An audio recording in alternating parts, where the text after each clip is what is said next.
Hello, welcome back. Now that we have finished Genesis, we are moving into Exodus, and today we're going to learn about baby Moses. Pharaoh, the king of Egypt, was afraid. He was rich and powerful and scared.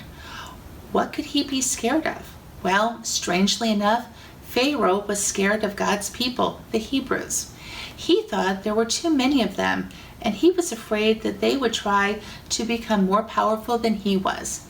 To make sure the Hebrews had no power, Pharaoh made them his slaves and ordered them to work very hard. Even worse, he demanded that all of the Hebrew baby boys should be drowned in the Nile River. Because of this, God's people were terribly afraid too. Everyone in Egypt was afraid. During this fearful time, a baby boy was born to a Hebrew mother. She loved her baby boy, and of course, she wanted him to live. The baby's mother kept him safe by making a floating basket for him. She put her baby in the basket and then hid it in the water and plants at the edge of the Nile River. The baby's big sister, Miriam, hid near the shore and watched over the basket. What happened next was really amazing. Pharaoh's daughter came down to the river to take a bath. She saw the basket among the water and plants and asked her servant to go and get it. When she opened the basket, she was surprised to see a baby boy crying. This must be one of the Hebrews' children, said Pharaoh's daughter. He's awfully cute. Wouldn't it be fun to keep him? Aha, thought Miriam. I can help her. Miriam bravely stepped out of her hiding place. I could probably find someone to help take care of the baby for you until he's a little older, she said. That would be perfect, the Pharaoh's daughter said. Miriam was excited to tell her mother the news. The baby's mother took good care of him. When he was old enough, he went to live with Pharaoh's daughter Miriam, and her mother prayed he would be safe with her.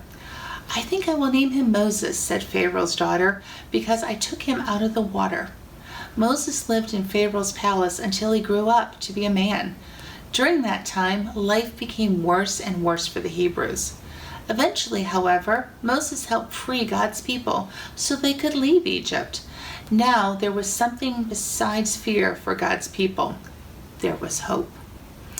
Now today, why don't we do a little experiment? What kinds of things float in water? What could you build that might float in water, similar to how the basket did? Why don't you try something like that this week, and we will see each other next week. Have a great week.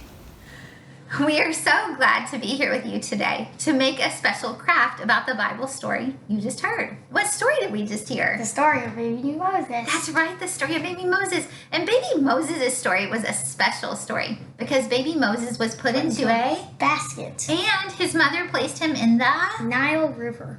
And what part of the river? Like Next in the to middle, the grass. next to the side, right, in the grass. So today we thought what we would do is we would make a special craft to show that we know about baby Moses being put into the basket and then being put into the plants right next to the edge of the Nile River. And then somebody special came and found him. The Pharaoh's daughter. The Pharaoh's daughter came and found him. So we want to go ahead and make our baby Moses craft. Now, in order to make our craft today, we need some special materials. We need a paper plate. Any size will do. You also need some scissors. We also need some glue, some crayons, and some colored paper. Now we decided to use green and kind of like a brown color paper. Whatever color you have at home is great. Even if you don't have colored paper, that's okay too, because you can always color it with crayons to make it whatever color you would like. So the first thing you do is you take your paper plate and you color it. And we colored ours brown. So here's our paper plate. We colored it brown, and we also put some little lines on it to make it look kind of like a basket. After you color your paper plate, the next step you do is you cut it in half. Ready? Here we go. Whoop, there it is, cut in half. As soon as you have it cut in half, then what you're gonna do is you're gonna make it into a basket. And the way we do that is you take one piece and it goes like this, kind of like a smile with a flat part up top. And then you take the second piece and you turn it the opposite direction. Like that, here we go. And that makes our basket. Now the next step you do is you glue it together. So you can add a little glue here and to attach it, or if you would like to do what we do, just take a little piece of tape and stick it here at the back so we have room for our basket to stay together. As soon as we have our basket together, the next step you need to do is take your colored paper and you're going to draw a circle on it, which we already have. So there's our circle. You decorate it with a baby's face and then go ahead and cut it out. Hold on. Oh, here he is. Here's our baby. Okay, as soon as we have our baby face, then we're going to go ahead and we're going to attach it to the basket. Now you can decide where you want your baby to be in your We're basket. putting our baby Moses right here. Perfect. And here, let's add a little glue or a little tape there to add him in. So let's show them what he looks like. Here, you want to show baby Moses in the basket? Uh-oh. He's okay. Go ahead. Oh, let's see. Oh, he came unattached. Let's fix him again. Okay, there we go. You want to go ahead and show baby Moses? There he is. Baby Moses is in the basket. If you want to add more of his body, you can. If you just want to see his head, like us, then that's the way he would Like look. he's in a blanket, maybe. That's right. He's kind of in the blanket. I bet he was wrapped in a blanket and then inside the basket. As soon as we have this part done, we need to go and show what the grass looks like. So here we have our grass. We cut out just some strips from green paper. And so what we're going to do now is we're going to take that and we're going to attach it to the back of our basket. So we're going to go right here and we're going to lay it across the back. Let's see. Hold on, let me get it behind his head. Okay. And you can glue it or tape it, whatever works best for you. And hopefully now you can see there's baby Moses inside the basket in the plants. Now we also had a finished one here too that looks just a little different. So you can see your baby can go either way and you can make it work as best as you like. Now, this craft was pretty simple. What were the things we used today to make it? A paper plate. A paper plate. You don't have to take one out, it's okay. Paper plate, we have crayons, paper, glue, and scissors. That's really all you need to do to make your baby Moses. And if you want to, you can take a marker and you can write the Bible verse from the story on the bottom to help you remember about baby Moses and about how he was found by the Pharaoh's daughter. Thank you for joining us today to make this special craft. We hope that you enjoy making this craft just as much as we did. Did you have fun making this today? Yeah. Good. And I think we'll find a special spot for it at our house here so we can remember the story. Thank you for letting us join you. Bye. Hi, I'm Mrs. Shoemaker, and I'm really happy to be with you guys today. So we're going to talk a little bit more about the Bible story, the Bible verse you heard, which was about Moses, and it was from the book of Exodus in the Bible, chapter 2, verses 1 through 10. But first, we need to kind of recap what's happening. So last Sunday, or last time you guys watched my video, we were talking about Joseph. And remember, God had a plan and took care of Joseph. Joseph had 11 brothers. And if you remember, his brothers didn't like him very much. He was his father's favorite, and his brothers sold him. Do you remember that? And Joseph went down to Egypt and was a servant in an Egyptian's house, and then he was in prison. And all of a sudden, Pharaoh, which was the king of Egypt, learned about Joseph and the special gift God gave Joseph to interpret dreams.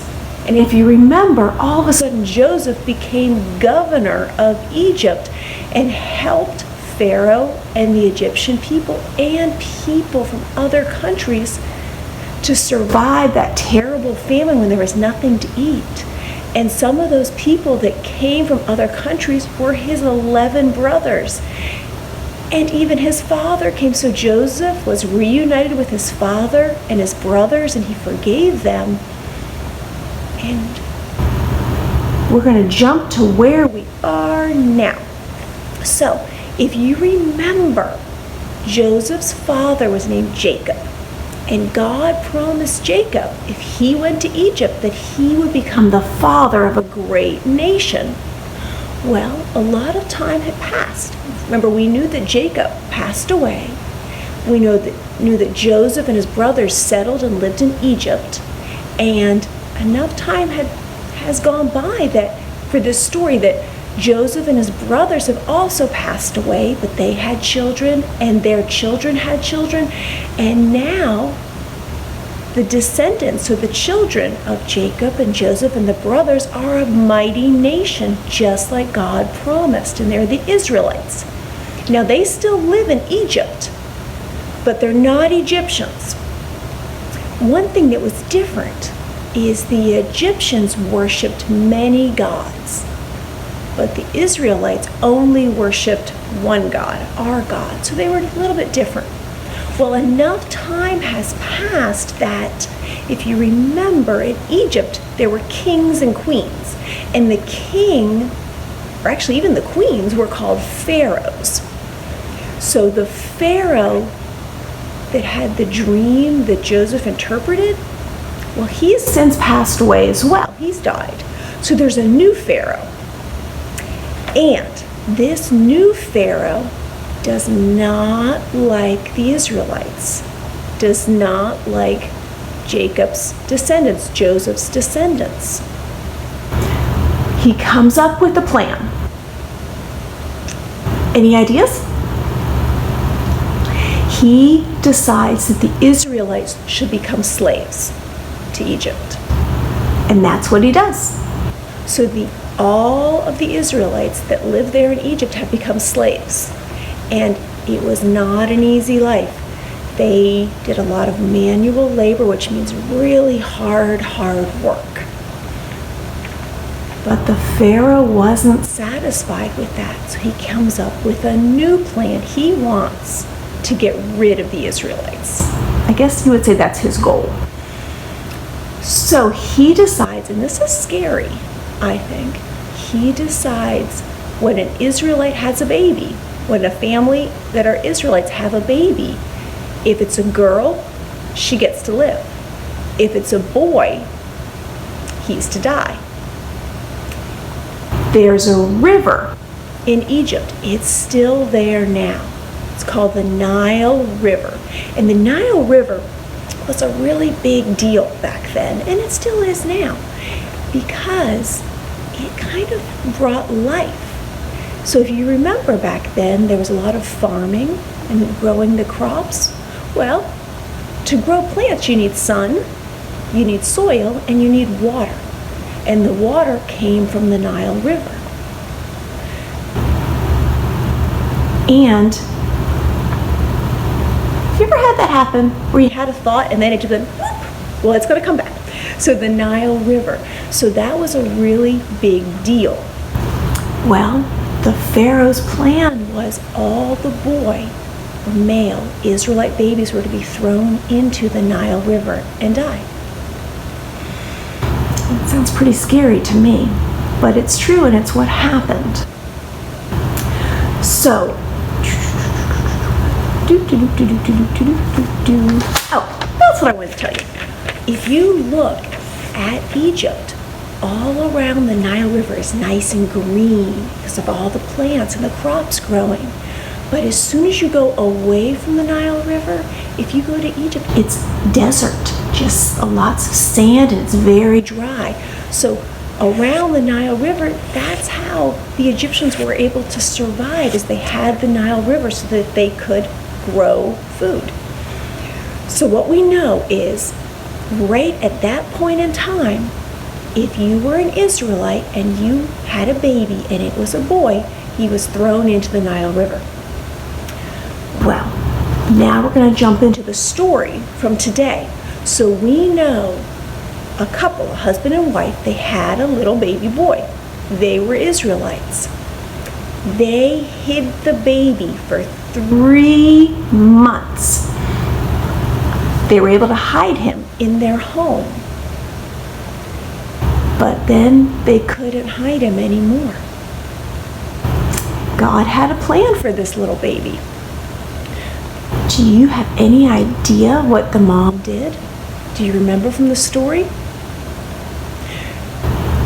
She hid the baby at the Nile River. Now remember, the Nile River is where they were throwing all the baby boys. So what a great place, honestly, to hide him where he would be safe and no one would look. And she didn't just lay him on the side of the river. Remember, she made a basket for him. Now, you couldn't just run to Michael's and get supplies. You had to make things yourself back then. So she used some of the plants or the reeds that grew on the side of the Nile, and she wove them into a basket. And then she used tar and pitch, and she coated the outside, and it made it waterproof. So she could put the baby in, put the top on, and let him float in the Nile on the side amongst the bushes, the reeds, so he would be hidden. But he wasn't alone. He had a sister. Her name was Miriam.